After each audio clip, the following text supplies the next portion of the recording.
Hello everyone, this is Vaishali Sade, Assistant Professor in Computer Application, Government JMI, Chhattisgarh College, Raipur. I am presenting the topic ADO.NET Architecture, Data Provider, Dataset, Data Adapter, Command and Data Reader. This topic has been taken from the paper Programming in VB.NET of PGDCA second SEM, in which Unit 5, Database Programming with ADO.NET covers this topic. So let's start with what is ADO.NET. Full form of ADO.NET is ActiveX Data Object.NET Technology. हम database design करते हैं data को store करने के लिए, और applications design करते हैं यूज़र से इंटरेक्ट करने के लिए. एप्लीकेशंस में कंट्रोल्स यूज़ करते हैं जिसके थ्रू यूज़र इंटरेक्ट करता है. कई बार हमको इन्फॉर्मेशन डेटाबेस से एप्लीकेशन को ट्रांसफ़र करने की ज़रूरत पड़ती है, क्योंकि इन्फॉर्मेशन बेसिकली डेटाबेस में स्टोर होती है. और अगर इन इन्फॉर्मेशंस को देखना है तो हमको ऑब्वियसली एप्लीकेशंस की ज़रूरत पड़ती है, जैसे कि विंडोज़ फॉर्म एप्लीकेशन या फिर वेब फॉर्म एप्लीकेशंस. तो हमको ऐसे मीडिएटर की ज़रूरत है जो डेटाबेस से डेटा एप्लीकेशंस को ट्रांसफ़र करें. यहीं पे ADO.NET का रोल आता है. ADO.NEट का यूज़ डेटाबेस और एप्लीकेशंस के बीच में ब्रिज की तरह इसका उपयोग होता है, और ये डेटाबेस से डेटा लेके एप्लीकेशंस को ट्रांसफ़र करता है. Architecture of ADO.NET. ADO.NEट बेसिकली दो कंपोनेंट से मिलकर बना होता है, .NET फ्रेमवर्क और डेटा सेट, जिसमें डेटा प्रोवाइडर और डेटा सेट दो कंपोनेंट से मिलकर बना होता है. इसमें से डेटा प्रोवाइडर का काम डेटाबेस से डेटा लेना और इसको एप्लीकेशन पे ट्रांसफ़र करना होता है. तो डेटा प्रोवाइडर में डेटा प्रोवाइडर एक्चुअली 4 क्लासेस से मिलकर बना होता है: कनेक्शन, कमांड, डेटा रीडर और डेटा अडैप्टर. इसमें से कनेक्शन क्लास का यूज़ कनेक्शन इस्टेब्लिश करने के लिए होता है, डेटाबेस के साथ कनेक्शन इस्टेब्लिश करने के लिए. कमांड क्लास का यूज़ होता है डेटाबेस को क्वेरीज पास करने के लिए. और डेटा अडैप्टर और डेटा रीडर जो क्लासेस होती हैं, इनका उपयोग डिस्कनेक्टेड और कनेक्टेड आर्किटेक्चर ADO.NEट के डिस्कनेक्टेड और कनेक्टेड आर्किटेक्चर में होता है.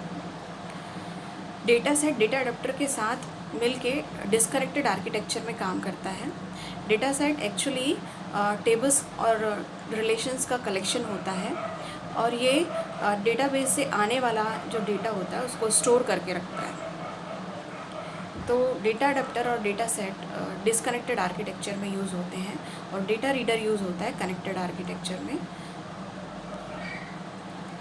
डेटा प्रोवाइडर, जैसा कि मैंने बताया, डेटा प्रोवाइडर का काम है डेटाबेस से डेटा लेना और एप्लीकेशन को ट्रांसफ़र करना.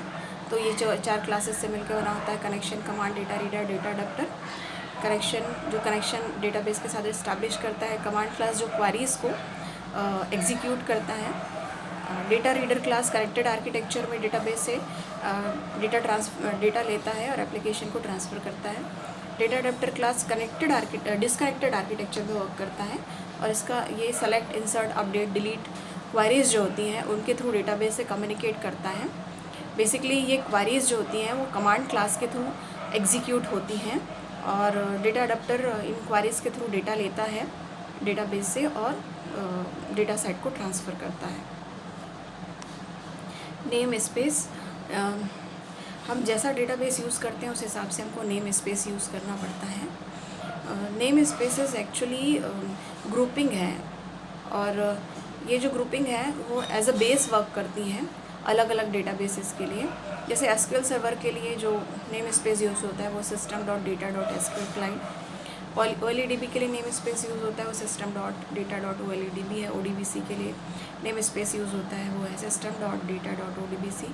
Oracle के लिए system.data.Oracle client name space use होता है. अब types of ADO.NET architecture. There are 2 types of ADO.NET architecture. One is connected and second one is disconnected architecture.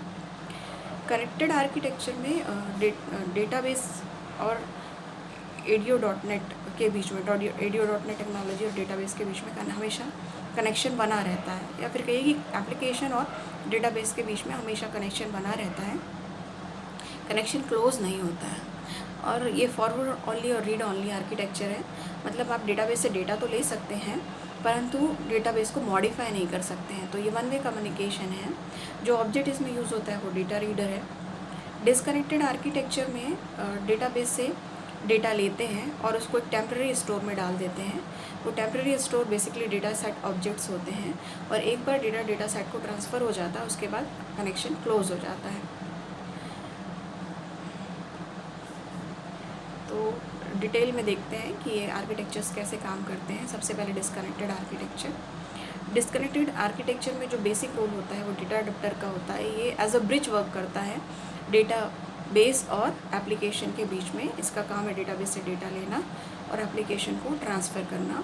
Similarly ये अगर आप डेटाबेस को मॉडिफाई करना चाहते हैं तो वेब एप्लीकेशन या विंडोज़ एप्लीकेशन से डेटा लेता है और डेटाबेस को ट्रांसफ़र कर देता है। ये डिटेल्ड आर्किटेक्चर है और डिटेल डायग्राम है डिस्कनेक्टेड आर्किटेक्चर का।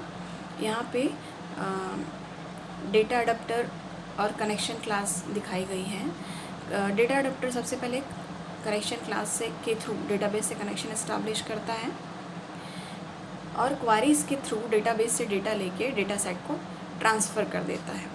एक बार डेटा सेट को डेटा ट्रांसफ़र हो जाता है उसके बाद आप कनेक्शन को क्लोज़ कर सकते हैं। अब सारा वर्क डेटा सेट में जो डेटा आ गया है उसके थ्रू होता है, क्योंकि क्वारीज़ के थ्रू आपने डेटाबेस से डेटा ले लिया है और वो डेटा सेट में अवेलेबल है। तो डायरेक्टली डेटाबेस से कम्युनिकेट करने की बजाय अब कम्युनिकेशन जो होता है डेटा सेट से होता है। जितने भी ऑपरेशंस परफॉर्म करने हैं डेटा पे वो सारे ऑपरेशंस डेटा सेट से लेके उस डेटा सेट से डेटा लेके उस पर परफॉर्म किए जाते हैं। तो डेटा सेट एक्चुअली टेबल्स का और रिलेशंस का और स्कीमा का कलेक्शन होता है।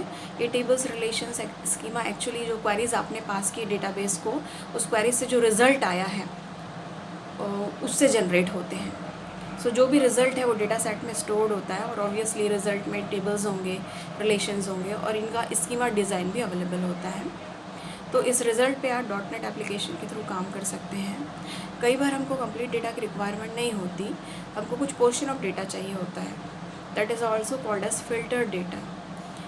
So if you want to work on some portion of a data, so we can generate data view. Instead of working on complete data, we can work on data view. तो अगर आप पूरे complete data पे काम नहीं करना चाहते जो डेटा सेट में अवेलेबल है, तो उसमें जो कुछ डेटा आप उठा के डेटा व्यू बना सकते हैं। And now you can work on data view instead of working on data set. तो बेसिकली डेटा सेट आप कह सकते हैं कि ये डेटाबेस में जो अवेलेबल डेटा है उसकी लोकल कॉपी होती है, या फिर कहिए कि जो क्वेरीज आप पास करते हैं डेटाबेस को उसके थ्रू जो रिज़ल्ट जनरेट होता है, उस रिज़ल्ट से जो डेटा सेट में उस रिज़ल्ट के थ्रू जनरेट होने वाला डेटा सेट को ट्रांसफ़र होता है। और अब जो एप्लीकेशन है वो डेटा सेट पे काम करता है डेटाबेस पे काम करने के बजाय। और जब कभी डेटा को ट्रांसफ़र मॉडिफाई करना होता है तो डेटा सेट से डेटा कनेक्शन इस्टेब्लिश होता है, डेटा सेट से डेटाबेस को ट्रांसफ़र हो जाता है। डेटा अडैप्टर का मैंने जैसा कि डायग्राम में दिखाया था, data adapter as a bridge work करता है डेटाबेस और डेटा सेट के बीच में। तो जो डेटा अडैप्टर होता है वो डेटाबेस से डेटा लेता है क्वेरीज के थ्रू और डेटा सेट को ट्रांसफ़र करता है। सिमिलरली डेटा सेट के थ्रू अगर डेटाबेस को मॉडिफाई करना है तो डेटाबेस से लेकर डेटाबेस को ट्रांसफ़र करता है, जिसके थ्रू डेटाबेस मॉडिफाई हो जाता है। जब डेटा अडैप्टर डेटाबेस से डेटा लेता है और डेटा सेट को ट्रांसफ़र करता है तो इस ऑपरेशन को फिल ऑपरेशन कहते हैं। और जब वो डेटा सेट से डेटा लेता है और उस डेटा के थ्रू डेटाबेस को मॉडिफाई करता है तो उसको अपडेट ऑपरेशन कहा जाता है। अब कनेक्टेड आर्किटेक्चर में कनेक्शन हमेशा बना रहता है, कनेक्शन क्लोज नहीं होता है। तो जो कम्युनिकेशन होता है वो डायरेक्ट डेटाबेस से होता है, कोई टेम्परेरी स्टोरेज नहीं होता जहाँ डेटाबेस स्टोर हो।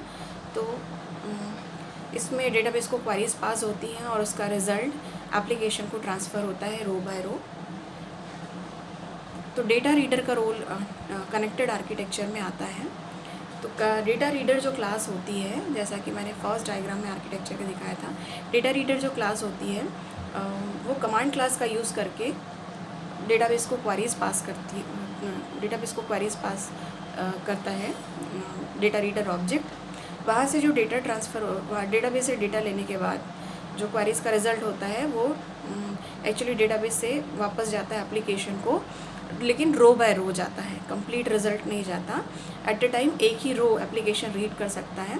उसको रीड करने के और प्रोसेस करने के बाद वो डेटाबेस से नेक्स्ट रो उठाता है और उसको रीड करता है और प्रोसेस करता है। तो इसको रीड ऑनली और फॉरवर्ड ऑनली कहा जाता है इस कनेक्टेड आर्किटेक्चर को, क्योंकि ये सिर्फ डेटाबेस से डेटा रीड करता है और उसको आगे प्रोसेस कर सकता है। But we can not send back the modified data to the database, मतलब आप डेटाबेस को मॉडिफाई नहीं कर सकते, इसलिए वन वे कम्युनिकेशन होता है। डेटा रीडर क्लास के थ्रू जो भी कम्युनिकेशन होता है वो वन वे कम्युनिकेशन होता है और कनेक्शन तब तक बना रहता है जब तक कि आपका डेटाबेस से रिलेटेड पूरा सारा काम कंप्लीट नहीं हो जाता है। References, complete reference VB.NET by Jeffrey R Shapiro और mastering visual basic .NET। Thank you very much.